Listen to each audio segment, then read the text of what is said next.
Sister, it's Travis. Oh, I miss you so much. Miss you so much. Today we're in the classroom in 610, but no one is here, so sad. So I wish that you could be here, but instead we're going to do e-learning, and yeah, let's have fun, okay? So today what I want to do is talk to you about how do you choose a research topic. It's so difficult, it seems, but actually it's really, really easy.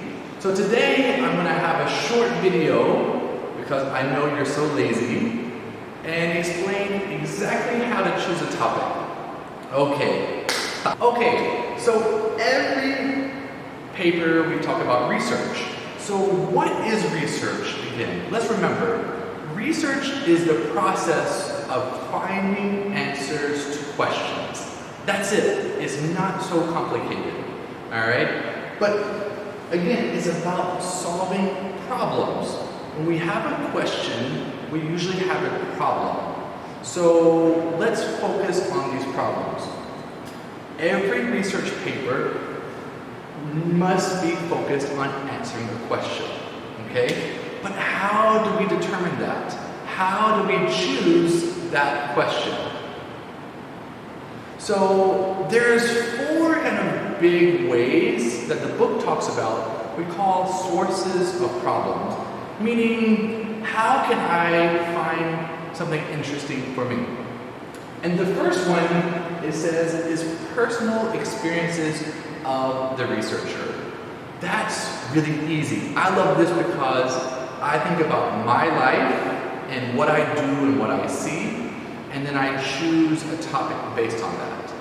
What do I mean? For example, when I first moved to Cambodia many years ago, that I was really curious, why are all the local coffee shops why do they only have men and older men? And so I would drive by every day on my moto and see, strange, only old men have coffee? Only old men have breakfast together? Where are the women? And so then it had me asking, why don't women join? Why aren't they here? And so that got me thinking about gender roles, society expectations, the differences between the young and new generation. Because now if you go to Brown Coffee in the morning, it's a different type of customer there compared to old coffee shops, right? So again, if you're from the province, think about your life. It's going to be very, very different from someone who grew up in the city. Or if you're a woman, you may have different expectations or a different life compared to men. So you view the world differently. Maybe if you have a different religion or a different sexuality or a different color skin, that all of these things make you see the world differently. So ask yourself, why? What's different about my life? And that's how you can kind of think about possible research topics. The second one is you can read a lot of journals in abstract. And now abstract is your best friend in research. So what is an abstract? An abstract is a short summary of a paper. So instead of reading 20 pages, I can read one paragraph. It's great. So often I will read a lot of abstracts, and it gets my ideas going. Third is new innovations in technology bring new questions. So what does that mean? Think about yourself. Have you ever used Grab or Pass App? I definitely have used Grab or Pass App. Do you like it? I definitely love it. Why? It's convenient, it's easy to use, and I don't have to worry. But yeah, it's great, but there's been some problems. What happens if you are a moto driver or a tuk-tuk driver? Suddenly, that you had no customers. So technology always has winners and losers. So maybe we could do research of what are some problems with technology with Grab and rideshare. How do these people learn to make a living? Because they must change and adapt. So again, this is another way you can think about a source of a problem. Finally, ask experts in the field. Ask your teachers, ask your friends, ask anyone about some ideas that you're interested in. It's the easiest way to get your mind going. Hi, Ian. So, again, we had some sources of ideas, but we're going to do something called exploratory research. We talked about this week 1. Exploratory research, use your English. Exploratory, explore. Explore means to discover. So this is the first step of what we do. And this is how we get some ideas together. There's no right way, there's no wrong way to do this. It's just finding information from the internet. Usually you can go to the library as well. So exploratory research, we're just getting ideas. Now, what we have to do for a research topic is we start broad. And broad means we start big, right? So broad here, we want it really, really big. And then we're going to narrow down. We're going to make it from big to little to more specific, okay? So what I want you to do is think about big, broad topics, all right? So on the slide, you'll see in a minute, we have probably 20 or 30 big ones. But think about things like business, or politics, or art. We can think about many, many different types, as you can see on the board. Oh, July, my hand hurts so much from writing so many, so let's do the easy way. Of different topics that you can choose. So it can be public health, politics, business, gender is really, really interesting. Music, language, the environment. We have social media, sustainable development. You can do agriculture, technology, poverty, drugs, development, family. You can choose all different types of big topics. So later I want you to look at this slide and you can add many, many more to this. But it's great to start off big, okay? And what we're going to do, remember, we're going to go down. And we call this to delimit, or to focus. So what I want you to do is with your group, I want you to look at all of these topics, okay? And you ask yourself, which ones are interesting for you? All right? So some of these I think are really cool. For example, public health, politics. But for me, I don't like business. I'm not very good at business. I'm not interested. So to me, don't want. So when you go with your group, figure out which ones are interesting for you. And that's a great start. So you always want to choose something that you have passion for. So what we're going to do again, we're going to delimit or to focus on one of these topics. All right? So then we're going to identify a problem in this topic. So right now we have a huge topic, but let's focus it down. Let's narrow it down. Okay, so let's play. So are you ready to play? Ooh, this is the best game we have in research, I guess. All right, so let's choose a big topic. So I like international relations, IR. And you say, okay, great.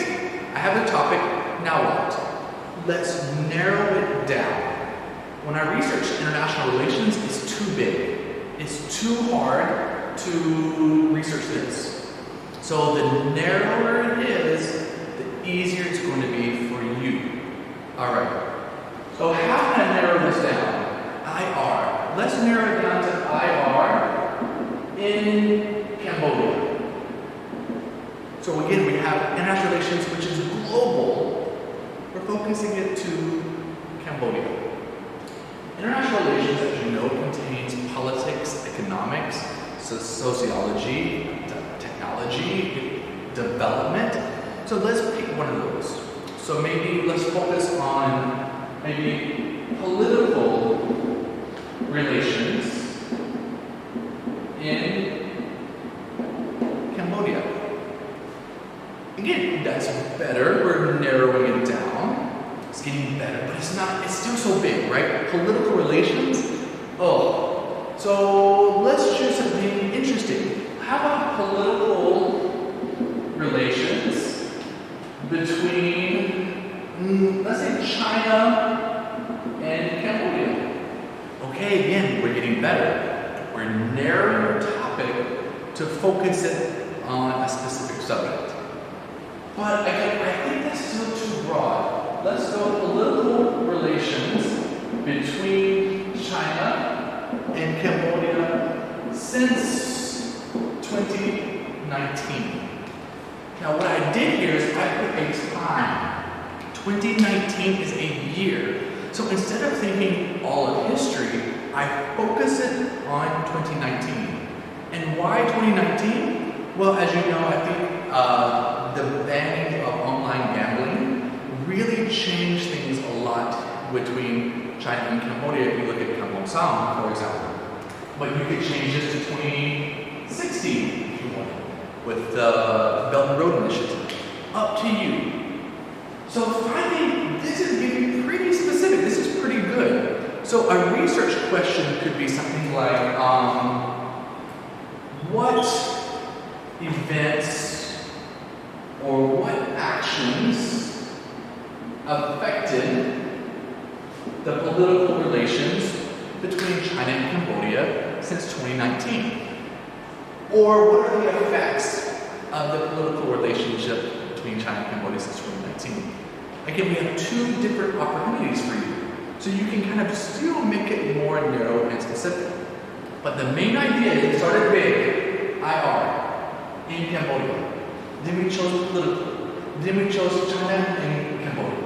Then we chose a year. Then we chose something even more. And that's what you have to do every time. You have to take a big topic and narrow it down. So I think I have a good research question, but how do I know?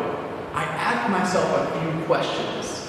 The first one is it important? And I think, yeah, I think my topic is very important. Is it relevant? Meaning, is there a reason to have this topic? Does it have a broader goal?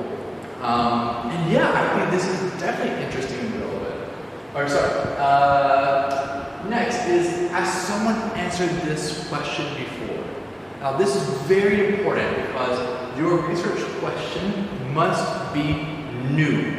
It must be new because why would you repeat the same research from before? So your question has to be something that no one else in the whole world has ever researched before. And this is a really, really important one that I think many people forget is, am I interested in this topic? Am I interested? Am I excited about my topic? Because if you don't like your topic, you're not going to want to read. You're not going to want to study. You're not going to want to do your project. So you must choose a topic that your group is happy with. Again, if you're not excited about your topic, you will not want to read. And in research, you must read and read and read and read and read and read and read and read. All right? We ask ourselves, is there data available? Can I find information about my topic? Next is it expensive? Oh, who has money? Or you have a lot of money? For me, no. I don't want to spend my money on research, right? I want to spend my money on other things. So make sure your topic, you don't have to spend a lot of money. And finally, can I answer this in time? Do I have enough time and resources to do my project? So for example, don't choose a project where you have to go to every province in Cambodia. Don't do that, okay? So finally, to wrap this up, are you okay? Are you so sad learning about research in your hometown? Oh, you're not having a great time? Oh, I'm having so much fun by myself talking to the camera. Okay? We're almost done. I want to remind you one thing is that you never want to have a yes or no question for your research question. So what do I mean? For example, Are China and Cambodia friends? Yes. Oh, finished. Thank you so much. Done. Or what percent of students love research? And your answer is 100% love research. Finish. No. Instead, you need to ask questions that you can write a lot about. Okay? So explain advantages and disadvantages. How does this impact that? All right. So again, don't make it too easy because it's not good. All right. So our final slide, I want to show you some examples. All right. So let's finish up this video with a few examples from students who took this course, Research 301. The first one says, to what extent does motivation affect foundation year students' performance? Is it more internal or external? What motivates them? The second is, what are the obstacles? What are the barriers of reading that Cambodian university students have faced during their studies? And what are some solutions to do for that? And why? Because one group said, Cambodian students do not like to read. But I know you're different. I know you love to read. Joking. All right, number 3. What are the advantages and disadvantages of the increase of KTVs in Cambodia? And finally, our last one was, what do Phnom Penh teenagers think about Valentine's Day? Ooh. And that was one of my favorite topics because it talked about sex and power and tradition and the difference between old and young people and social media, and it had a lot of different themes that was really interesting. So what I like is that we have completely different subjects for a research topic. That means that you can choose whatever you want. Anything that you like, research it. Because the more passion you have, the better your research is. Okay, thank you so much. So I miss you, and I hope you enjoyed the first video. Bye-bye.